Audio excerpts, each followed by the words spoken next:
What would you do if you had it all? A perfect marriage, a loving husband, a beautiful home, and a baby on the way.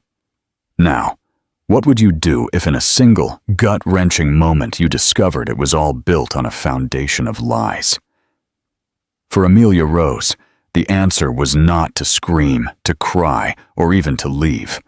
Her reaction was something far more terrifying. She found the woman sleeping with her husband, and she gave her a job. This isn't a story of forgiveness. It's a story of control, of a woman pushed to the edge who chose to rewrite her own tragedy, one calculated, devastating move at a time. Part 1. The Perfect Facade. The life Amelia Rose had meticulously built was a masterpiece of modern success. At 30 years old, she was the founder and CEO of Aurora Marketing, a boutique agency in the heart of London that had become the go-to for luxury brands seeking an edge. Her office, a symphony of glass, chrome, and soft gray furnishings, commanded a sweeping view of the vast metropolis, a daily reminder of the heights she had climbed. Her penthouse, a sprawling loft in a trendy industrial district, was her sanctuary. It smelled of jasmine candles, fresh brewed espresso, and the faint, sweet scent of the expensive prenatal lotions Amelia massaged into her growing 7-month pregnant belly. Her husband, Mark Hughes, was the perfect final touch to this portrait of domestic bliss. Handsome, with a charming smile and the relaxed confidence of a man who worked in high finance, he was her rock. They had met in college, a whirlwind romance that had settled into a deep, comfortable love. He was the calm to her storm, the steady hand on her back at industry events, the man who would listen for hours as she strategized campaign ideas on their living room floor. He was, she believed, her soulmate, the father of her unborn child. The first crack in this porcelain existence appeared on a Tuesday. It was late, past midnight. Amelia had woken with a start to a familiar and now welcome flutter. The baby kicking. She smiled, rubbing her belly, and looked at Mark. He was fast asleep, his chest rising and falling in a steady rhythm. His phone, which was usually on his nightstand, lay on the floor, having slipped from his hand. As she leaned over to pick it up, the screen lit up, a notification from an app she didn't recognize, a stylized flame icon. The message preview was short, but it was enough to stop the air in her lungs. "Chloe, still awake? Can't stop thinking about last night. Your skin against mine." Amelia's blood ran cold. It was a physical sensation, a painful frigidness that started in her chest and spread to the tips of her fingers. She stared at the screen, her mind refusing to process the words. Chloe. The name was a foreign object, a piece of shrapnel embedded in the soft fabric of her life. Last night Mark had come home late, a last-minute dinner with a client. He had said. He had come home smelling of expensive scotch and a faint floral perfume that wasn't hers. At the time, she hadn't thought twice. She trusted him. Her first instinct was a wave of raw, primitive rage. She wanted to wake him, shove the phone in his face, and watch his perfect features crumble into a mask of guilt. She wanted to scream, to shatter the quiet peace of their home, to let out the animal cry that clawed at her throat. But then a different instinct took over. It was the CEO in her, the strategist, who never made a move without first understanding the entire board. Screaming would give him the advantage. He would deny, deflect, manipulate her, call her hormonal, accuse her of being paranoid because of the pregnancy. He would seize control of the narrative. No, she would not give him that. With hands that shook almost uncontrollably, she picked up the phone. His thumbprint, inert in his sleep, was all it needed. She pressed it against the home button. The phone unlocked. Her heart hammered against her ribs, a frantic, frightened bird. The app was a dating app, one known for discreet hookups. His message history was a novel of betrayal. Weeks of it. Months. "I've never felt this way about anyone," Mark had written. "When are you going to tell her?" Chloe had asked just 3 days ago. "Soon, babe. I promise. It has to be handled delicately. She's pregnant." The word delicately was a particular cruelty. He was handling the destruction of their marriage with the same detached care he would give a sensitive stock portfolio. And the use of her pregnancy, of their child, as a shield, as an excuse for his cowardice. That was the deepest cut of all. Amelia didn't sleep. She sat in the dark living room, the city lights a blur through her unshed tears. The rage was still there, a seething cauldron in her gut, but now it was joined by a chilling, crystal-clear clarity. Divorce was inevitable. Her life, as she knew it, was over. But it wouldn't end like this. She wouldn't be the tearful, broken victim in this drama. She was Amelia Rose. She built brands from nothing. Surely she could orchestrate a demolition. She needed to know her enemy. The next morning she operated on pure adrenaline. She feigned a headache, letting Mark fuss over her before he left for work, his kiss on her forehead feeling like a liar's brand. The moment the door closed behind him, she was on her laptop. Chloe. The dating app profile was sparse, but it had a last name. Fuentes. A quick social media search led her to an Instagram profile. Chloe Fuentes, 26 years old, pretty with an approachable, girl-next-door freshness. Her feed was filled with artsy photos of brunches, cityscapes, and selfies that radiated a hungry ambition. Her bio read, "Graphic designer, dreamer, making beautiful things." Amelia felt a fresh wave of nausea. Making beautiful things. She was trying to make something beautiful out of the wreckage of Amelia's life. With a few more clicks, Amelia found her professional online portfolio and then her LinkedIn profile. Chloe Fuentes was a freelance graphic designer, a talented one at that. Her aesthetic was clean, modern, and perfectly aligned with the kind of clients Aurora represented.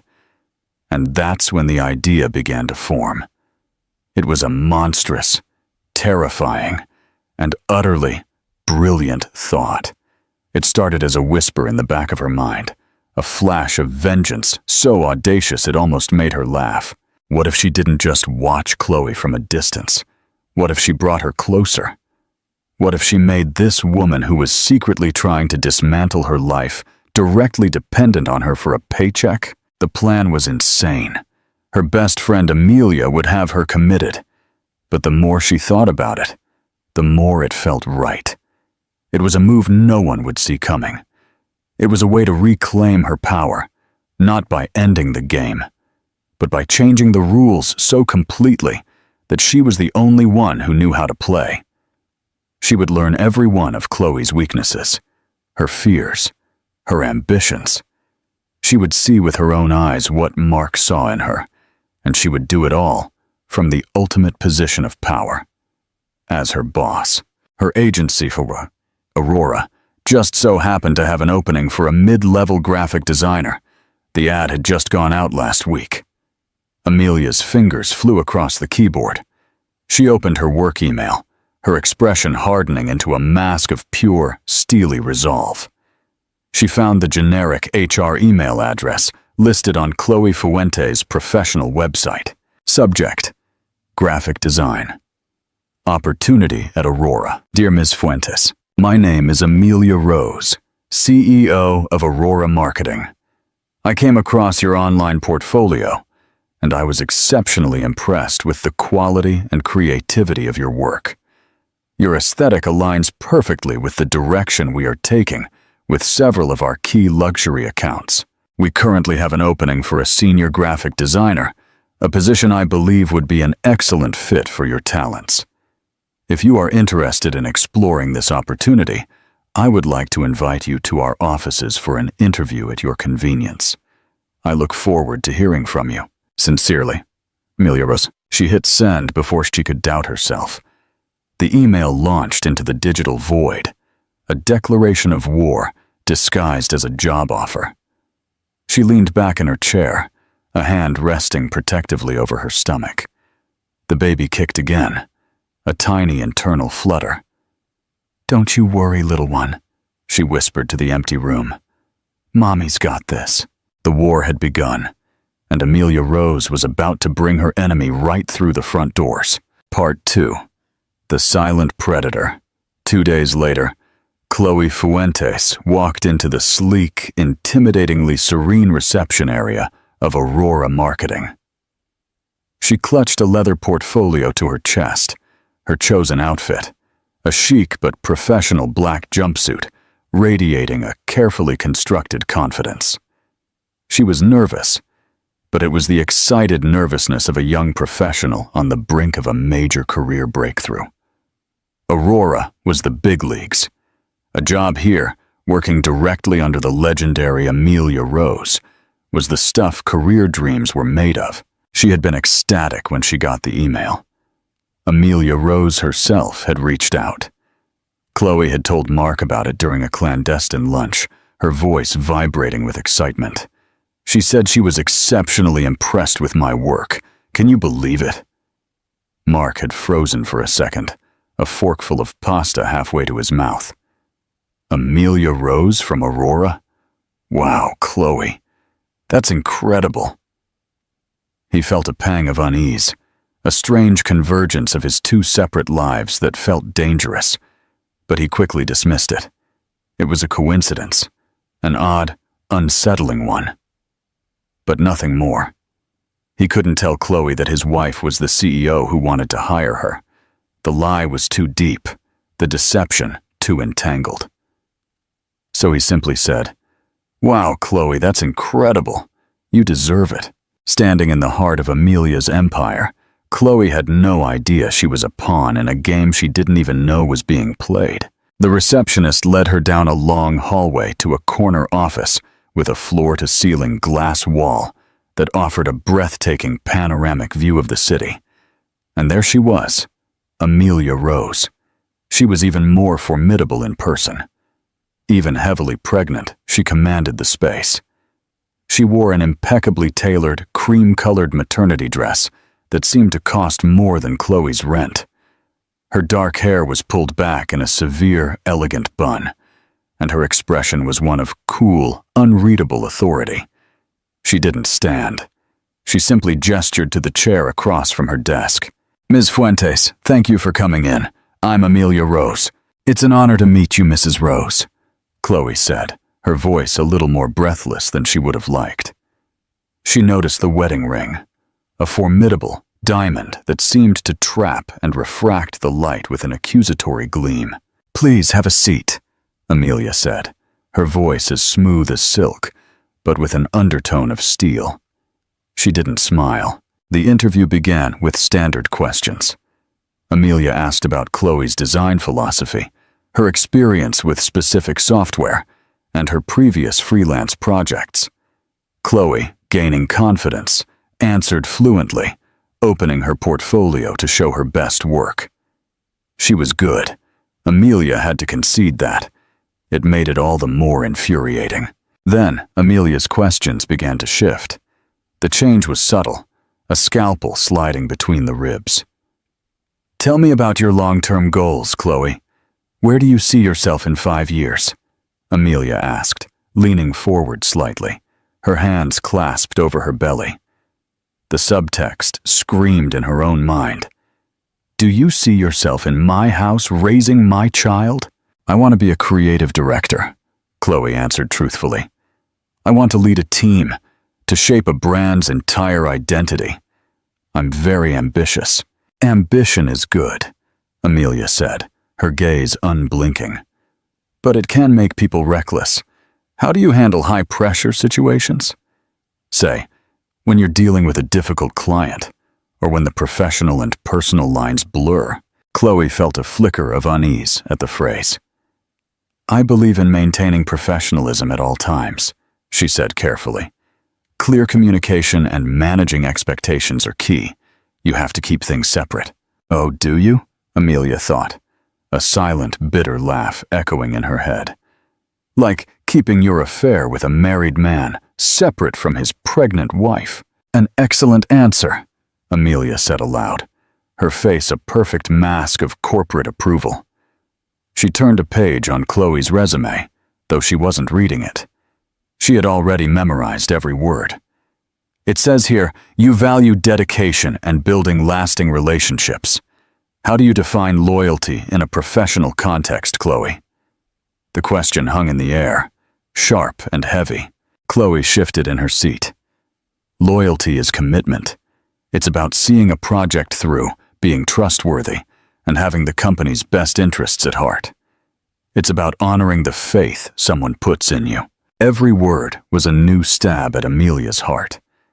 This woman could sit in her office and talk about loyalty while actively trying to steal her husband. The audacity was breathtaking. Amelia felt the rage stir, but she channeled it into an icy calm. This wasn't about losing control. This was about... I see, Amelia said slowly, her eyes locked on Chloe's. And what about when a situation becomes untenable? When you find yourself in an ethically compromised position, do you walk away? Or do you see it through to the end, hoping for a different outcome? Chloe's professional smile wavered.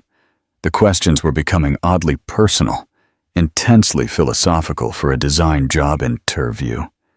She thought of Mark, of the promises he had made her, of the stolen nights, and the guilt that sometimes gnawed at her. I believe in fighting for what you want, Chloe said, her voice hardening slightly, a flash of the defiance Amelia had seen in her Instagram bio. If you believe something is worth it, you don't give up. It was the confirmation Amelia needed. Chloe wasn't some naive girl swept up in a fantasy. She was a fighter. She had a goal, Mark, and she wasn't going to back down. Amelia stood up, a clear signal the interview was over. Chloe stood up quickly, her heart pounding. Had she messed up? Had she said the wrong thing? Amelia circled the desk, her presence filling the room. She stopped directly in front of Chloe. Close enough that Chloe could smell the expensive, subtle scent of her perfume. It smelled like power. You are very impressive, Chloe, Amelia said, her voice dropping to a confidential tone. You're hungry, you're talented, and you're not afraid to fight for what you want. I like that. She held out a hand. The job is yours. We can offer you a salary 60% higher than your current freelance rate, full benefits, and a significant signing bonus. We'd need you to start Monday. Chloe was speechless. She hadn't even discussed salary yet. It was an offer beyond her wildest dreams. The money, the prestige, the job itself. It was everything she had been working for. All her doubts vanished, replaced by a wave of triumphant euphoria. Yes, she stammered, shaking Amelia's hand. Amelia's grip was firm, cold, and lingered for a moment too long. Absolutely yes. Thank you, Mrs. Rose. Thank you so much. You won't regret it. Amelia finally allowed herself a small, tight smile. It didn't reach her eyes. Her eyes were cold, calculating, and held the glint of something terrifying. Oh, I know I won't, she said softly, as Chloe practically floated out of the office, giddy with success. Amelia remained standing by the glass wall. She watched the young woman's back until she disappeared down the hallway. She had done it. The vixen was now in the henhouse, but the farmer was waiting with the keys to the cage. The first part of her plan was complete. Now the real torture could begin. She rested a hand on her belly, a silent promise to her child. The game had started, and she was about to discover just how loyal and dedicated Chloe Fuentes really was, not only to her new job, but to her husband. Part 3. The Golden Cage. Chloe's first week at Aurora was a dizzying whirlwind of new systems, new colleagues, and the intoxicating thrill of legitimacy. The office was even more impressive from the inside. She had her own spacious cubicle, complete with a brand new state-of-the-art computer. Her colleagues were smart, stylish, and welcoming. And the salary, her first paycheck landed in her account that Friday. A figure so substantial it made her feel lightheaded. This was it. This was the life she was meant to live. Her boss, Amelia Rose, was an enigma. She was brilliant, demanding, and possessed an almost supernatural attention to detail. In meetings, she could dissect a campaign concept with surgical precision, her insights leaving everyone in the room scrambling to take notes. Chloe was in awe of her. She was also in awe of the sheer, unbridled power Amelia radiated. Amelia's management style was a masterclass in psychological warfare disguised as corporate rigor. On Chloe's very first day, Amelia assigned her to a major new client, a high-end Swiss watchmaker. It was a huge vote of confidence, and Chloe was determined to prove her worth. She poured her heart and soul into the initial branding concepts, working late into the night, fueled by ambition and takeout coffee. She presented her work to Amelia on Wednesday afternoon. Her hands trembled slightly as she walked her new boss through the sleek, sophisticated designs. Amelia listened in silence, her expression unreadable. When Chloe finished, she stared at the presentation on the screen for a long, agonizing minute. "It's competent," Amelia said finally, the word landing like a slap. "But it has no soul, Chloe. It feels generic. It's what anyone would do. I hired you because I thought you were exceptional, not competent." She pointed to a specific font Chloe had chosen. "This font is too soft. It suggests a lack of conviction. Start over. I want to see something with more conviction by Friday morning." Chloe was crushed. She had thought the designs were her best work, but she nodded meekly, gathered her things, and walked back to her desk, her face burning with humiliation. She spent the next 36 hours in a frenzied caffeine haze, redesigning the entire campaign from scratch. Meanwhile, Amelia watched. From her glass-walled office, she had a clear view of the entire floor. She saw Chloe's shoulders slump, saw her rub her tired eyes, and felt a grim, satisfying twist in her stomach. This was just the beginning. The torment was in the details. Amelia would casually walk by Chloe's desk while Chloe was on a furtive, whispered phone call, presumably with Mark. Amelia wouldn't break her stride, but her presence was enough to make Chloe stammer and hang up quickly. One afternoon, Amelia called Chloe into her office. "I have a personal favor to ask you," she said, her tone making it clear it was not a request. "My husband's firm is holding a charity gala next month. We're handling the marketing pro bono.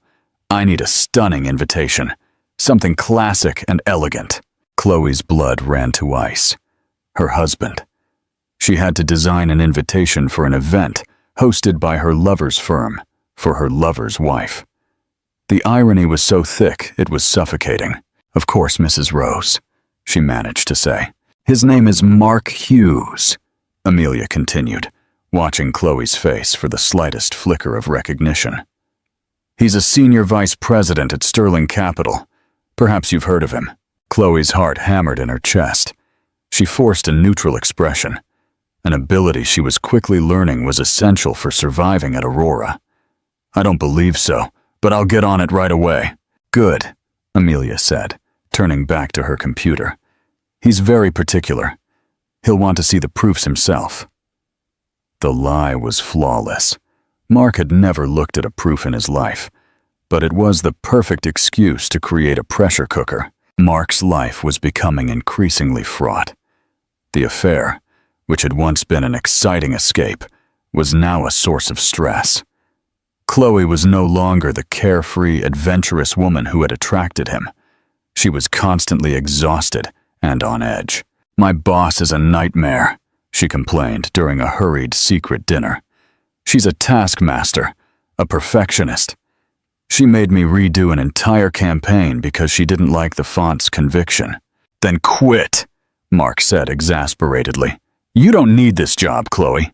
"Quit, Mark? Are you crazy? This is Aurora. The money is incredible and the name on my resume is priceless. I just have to tough it out. The worst part is her husband is a client, and I have to design this whole gala invitation for them. It's so awkward." Mark nearly choked on his wine. Her husband. She's married? Of course she's married. She's massively pregnant, for God's sake. I feel so bad for the guy, honestly. He must be impossible to live with. A cold dread invaded Mark. A pregnant wife named Amelia. A husband whose firm was a client. It couldn't be. The odds were astronomical. He felt a desperate need to know his lover's boss's last name. "What's her name?" he asked, trying to sound casual. "Amelia. I don't know her last name. Everyone just calls her Amelia or the CEO," Chloe replied, oblivious. "Anyway, I have to go. I have to pull an all-nighter to get this gala design perfect for Mark Hughes." The name hit him like a physical blow. Mark Hughes.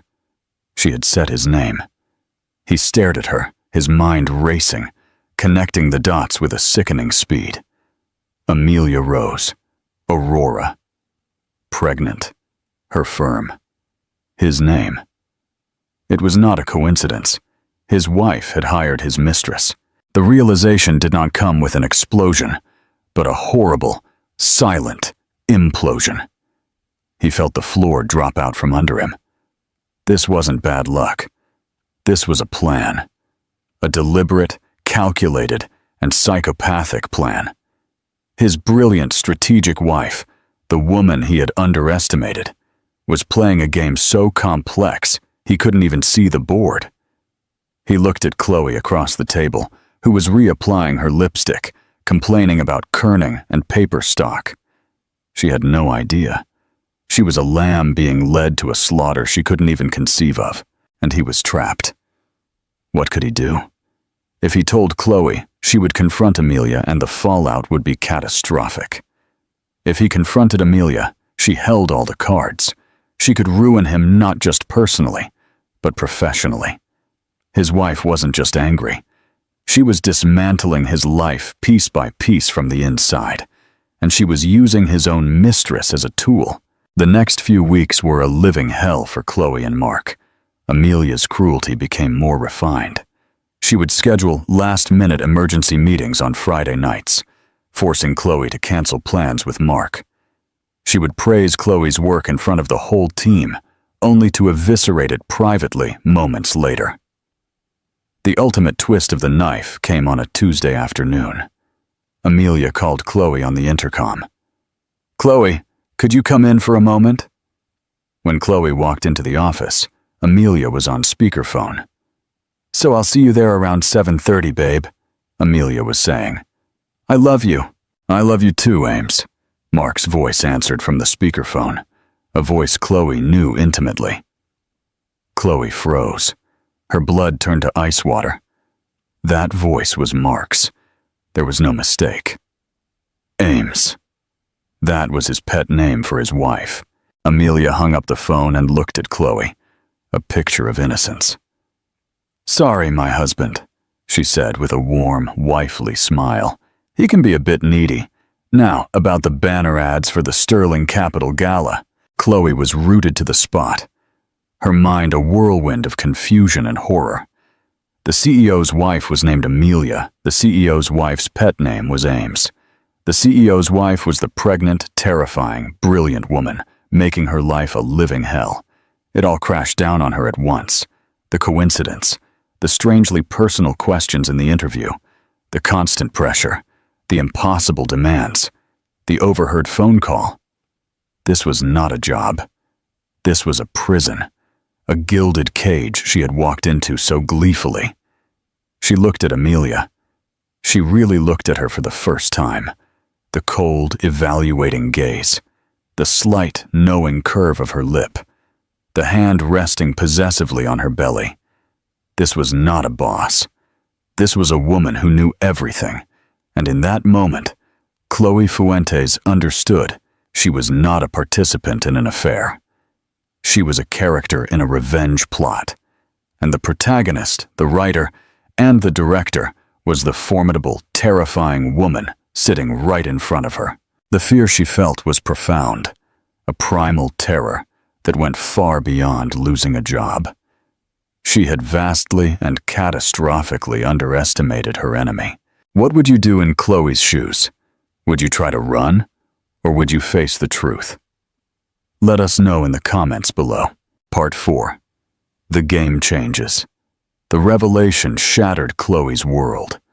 The office, once a symbol of her success, now felt like a panopticon. A prison where the warden watched her every move with knowing, vengeful eyes. Every task, every email, every casual comment from Amelia was now loaded with a terrifying subtext. A request to fetch coffee was a test of her subservience. Praise for her work was a cruel joke. Criticism was a direct personal attack. Chloe began to unravel. Her sleek ambition frayed into pure paranoia. She saw conspiracies everywhere. When a file on her computer was accidentally deleted by an IT glitch, she was convinced Amelia was behind it.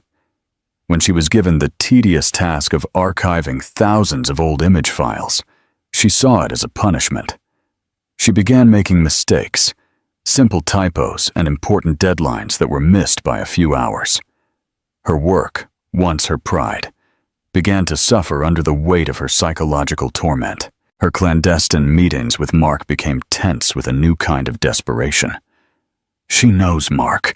She knows everything, Chloe hissed, huddled in a noisy anonymous bar, far from any of their usual haunts. She called you on speakerphone right in front of me. She called you Babe, and you called her Ames. Mark, who had been living with this awful knowledge for weeks, feigned surprise. What? No, you must have misheard. There are lots of guys named Mark. It was a weak, pathetic defense, and he knew it. But admitting he already knew would expose his cowardice, his complicity, and her suffering. Don't lie to me. Chloe's voice broke, tears welling in her eyes. Her name is Amelia Rose. Your wife's name is Amelia. She's the CEO of Aurora. This has all been a game. She's been torturing me, and you just let it happen. I didn't know, I swear. He lied, the words tasting like ash in his mouth. Chloe, you have to quit, now. Just walk away from all this. And where do I go? She shot back, her fear turning to anger. She'll ruin me, Mark. She's connected to everyone in this city. If I just quit, she could have me blacklisted. I'll never work in this city again. You have to do something. You have to face her. Fix this. Fix this? Mark felt a surge of rage and panic. You're the one who started seeing a married man. I'm the one with a wife who's orchestrating some kind of Machiavellian revenge plot. We are way past fixing this. The argument devolved into angry, low whispers, lost in the din of the bar. Their affair, once a secret, passionate escape, had become a toxic, claustrophobic trap. And Amelia was the one holding the key. Meanwhile, Amelia had her own observer. Her best friend, Eleanor, a sharp-witted corporate lawyer, had watched Amelia's transformation with growing alarm. She sat in Amelia's living room, surrounded by baby shower gifts, her expression one of deep concern. Ames, this has gone on long enough, Eleanor said, her voice soft but firm. I get it. He betrayed you. You wanted revenge. You hired the Mistress. It's the plot of a crazy movie. But you are 8 months pregnant. You're toying with this girl. You're running yourself ragged with stress. And for what? To prove a point you've already won. You have all the proof you need to divorce him and take him for everything he's worth. Amelia calmly folded a tiny baby bodysuit, her movements deliberate. It's not about the money, Elle. And it's not about proving a point. It's about control. He took away my control. He made me a victim. I'm taking it back. I need to see this through to the end. And what's the end? Eleanor pressed. What's your goal here? You humiliate them both, and then what? You still have a baby with this man. This level of vengeance scars everyone, including you. I'm not the one who will be scarred, Amelia said, her voice dropping to an unsettling calm. I'm the one holding the scalpel. But even Amelia was beginning to feel the strain. The constant performance was exhausting. The rage, which had once been a motivating, fiery fuel, had cooled into a heavy, cold stone in her chest. She wanted it to be over, but she couldn't simply fire Chloe and divorce Mark. It felt too simple, too anticlimactic. She needed a finale. She needed a checkmate. And then a new twist emerged, one that even Amelia, in her meticulous planning, couldn't have anticipated. It was a discovery that would change the very nature of the game. Amelia had asked Chloe to consolidate all the files for the watch client's account onto a single external hard drive for a client review. It was another busy work task designed to keep Chloe occupied and stressed. That night, after Chloe had gone home, pale and drawn, Amelia took the hard drive into her office. She wasn't reviewing Chloe's work.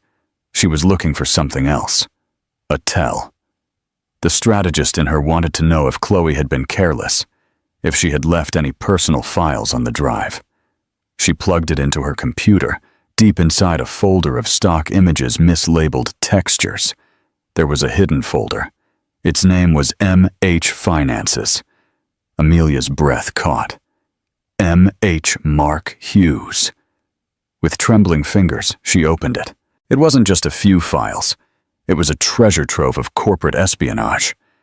There were screenshots of Mark's private emails, scans of documents from his desk at Sterling Capital, detailed spreadsheets analyzing his stock portfolio, his bonuses, even the projected value of his inheritance from his parents. But it was the final subfolder that made Amelia's blood run cold. It was labeled Divorce Scenarios. Inside were a series of documents modeling possible divorce settlements. There were calculations based on infidelity clauses, asset division in their state, and even speculative valuations of how much Amelia's company was worth.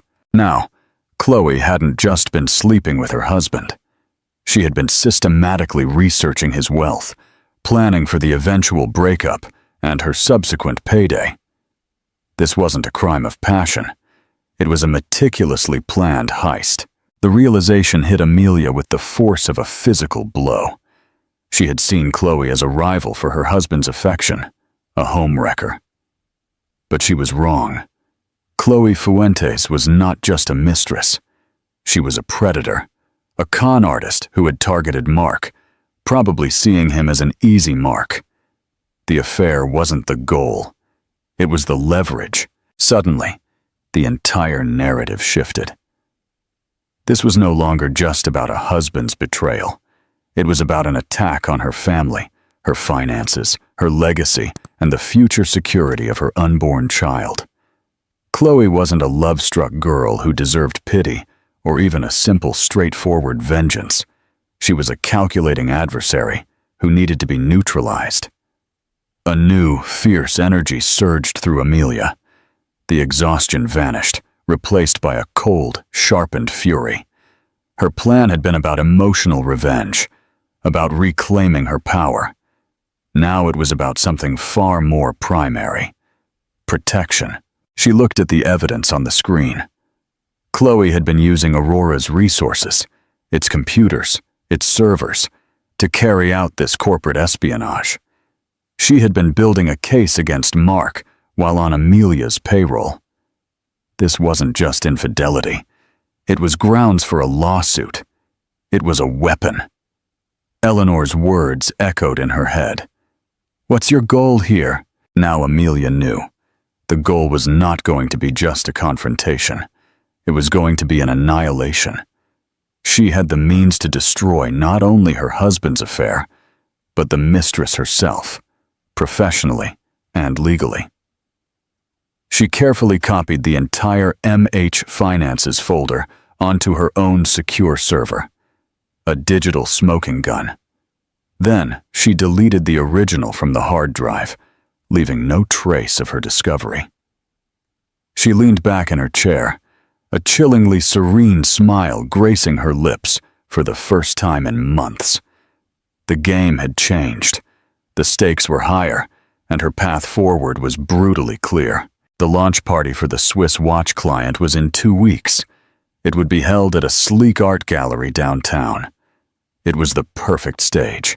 Everyone would be there. Her team, her clients, the city's media, and, of course, her supportive husband, Mark, would be by her side. And the lead designer on the project, Chloe Fuentes, would be in charge of the presentation. It was time to plan the grand finale. Part 5. The night of the Kronos launch party was electric. The art gallery buzzed with the soft murmur of influential people, journalists, industry titans, and Aurora's most valuable clients. All of them sipping champagne and admiring the elegant watch displays. The event was the culmination of months of work, a testament to Aurora's prowess, and a personal triumph for Amelia. She moved through the crowd, a radiant, formidable queen in her own court. She wore a deep emerald evening gown, tailored to elegantly drape her 8.5-month pregnant figure. She didn't look tired or strained. She looked powerful, regal. By her side, playing his part, was Mark.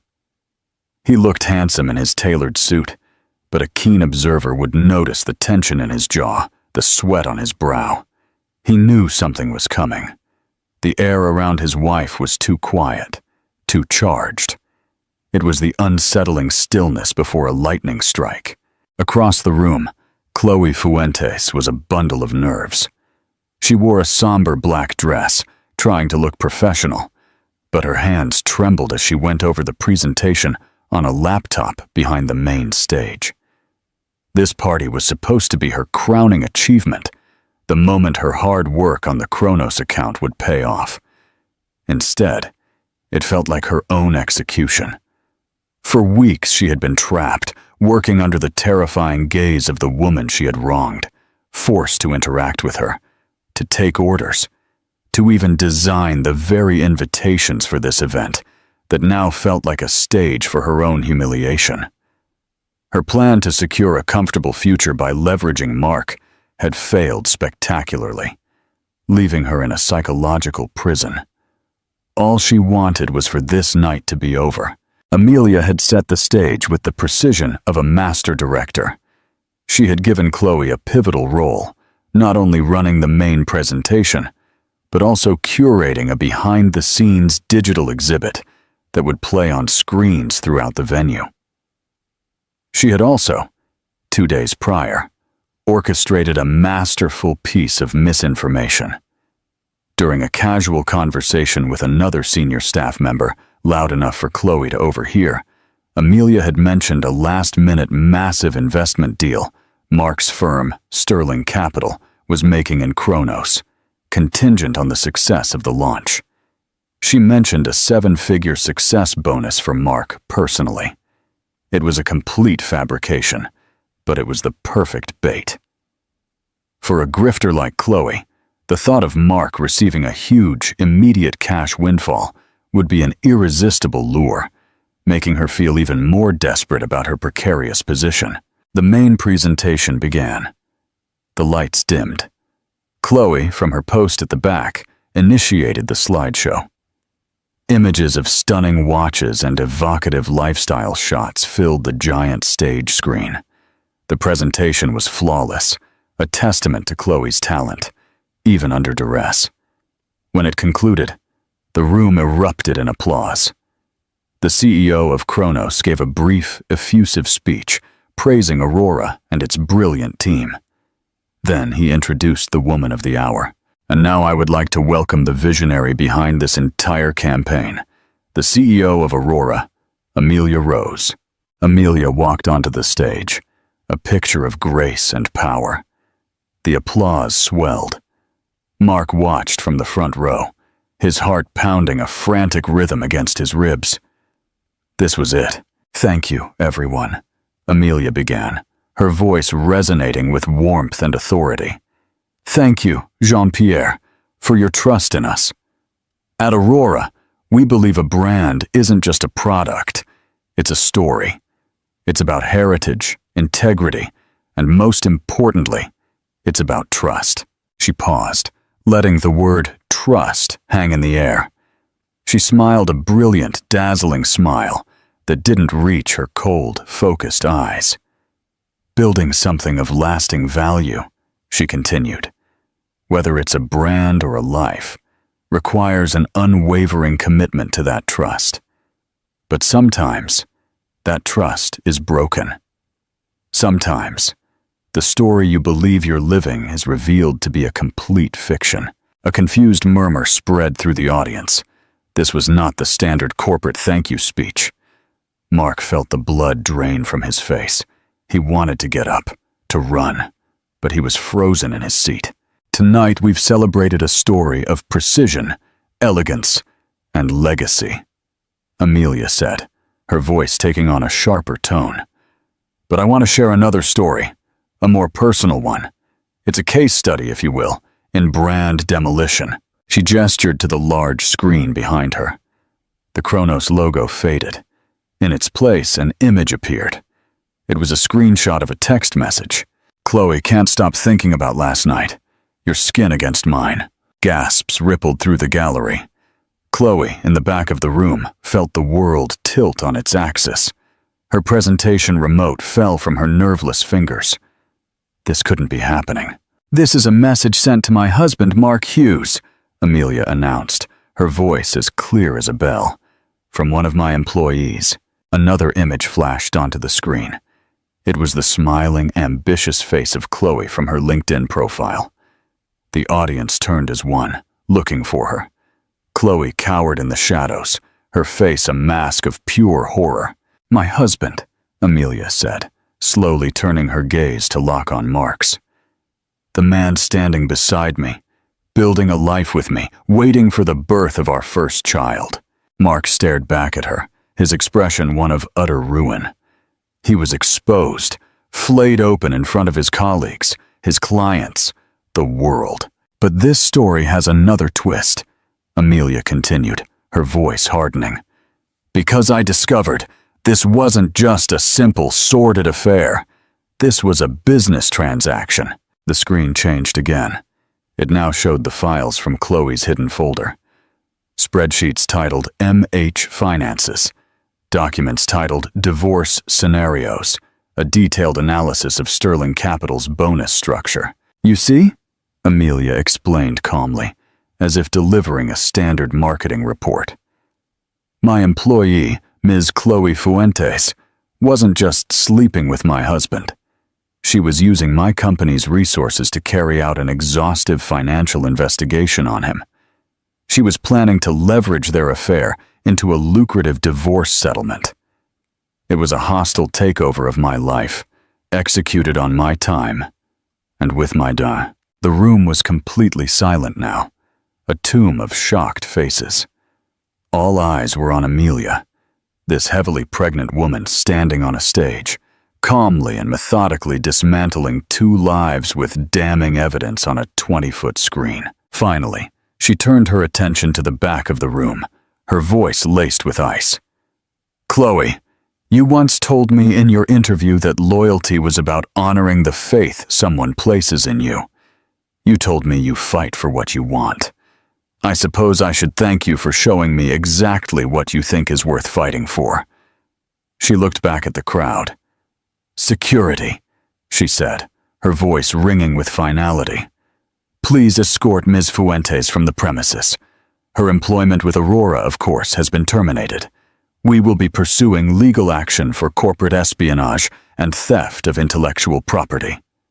The burly security guards began to move towards the back of the room, where Chloe, paralyzed, was now sobbing. Then Amelia's gaze settled on her husband one last time. The look she gave him was not one of rage, but of cold, dismissive finality. It was the look you would give a stranger, a mistake that had been erased. "And as for you, Mark," she said, her voice dropping but audible to everyone in the stunned silence, "consider this your notice. You'll be hearing from my lawyer." She gestured to her friend in the front row. "Eleanor, you know what to do." With that, Amelia Rose, CEO, wife, and mother-to-be, turned away from the wreckage she had wrought. She rested a hand on her belly and walked off the stage, leaving behind a tableau of ruin and the deafening sound of silence. The grand finale was over. Checkmate. Part 6. A Queen's Legacy. In the aftermath of what the city's gossip columns dubbed the Gala of Annihilation, the lives of Mark Hughes and Chloe Fuentes were irrevocably shattered. Mark was fired from Sterling Capital within a week. His reputation in the high-stakes world of finance was reduced to cinders. The public humiliation was absolute. Chloe Fuentes disappeared. Faced with a lawsuit from Aurora and complete professional ostracization, she vanished from the city. Her name became a cautionary tale whispered in marketing agencies and bars. Amelia, however, did not collapse. The divorce was swift and brutal, with the evidence from the gala making any dispute on Mark's part impossible. She was granted a settlement that secured her and her child's future tenfold. 3 weeks after the gamble, she gave birth to a healthy, beautiful baby girl. She named her Sophia, which means wisdom. 6 months later, Amelia stood on the balcony of her penthouse. The city stretched out before her, no longer just a symbol of her ambition, but a testament to her resilience. In her arms, Sophia cooed happily, her tiny hand wrapped around Amelia's finger. Aurora was more successful than ever, with clients clamoring to be represented by the woman who had shown such a stunning strategic mastery. She was a single mother, yes, but she was not broken. She had been betrayed, but she was not a victim. She had taken the shattered pieces of her perfect life and used them to build a new foundation, stronger and more authentic than before. The cold fire of vengeance had been extinguished, replaced by the fierce, warm glow of a mother's love and the quiet confidence of a woman who had faced the ultimate betrayal and had not only survived, but emerged victorious on her own terms. The story was not a tragedy of a scorned wife. It was the origin story of a queen who had built her own throne. Interactive questions. Amelia's story is a powerful reminder that the deepest betrayals can come from the people we trust most, but it's also a tale of incredible strength. What do you think? Was Amelia a strategic genius who delivered a deserved punishment, or did her pursuit of vengeance go too far? Would you ever be able to do what she did? Share your thoughts below. And that wraps up today's story. Now we want to hear from you. Where are you watching from? Drop your city or country in the comments, and let's see how far these stories reach. If this story moved you or gave you chills, give it a like, share, and subscribe for more powerful stories. One last thing, rate the story from 1 to 10 in the comments. Your feedback helps us bring you even better ones next time. Thanks for watching. We appreciate you being part of this storytelling journey.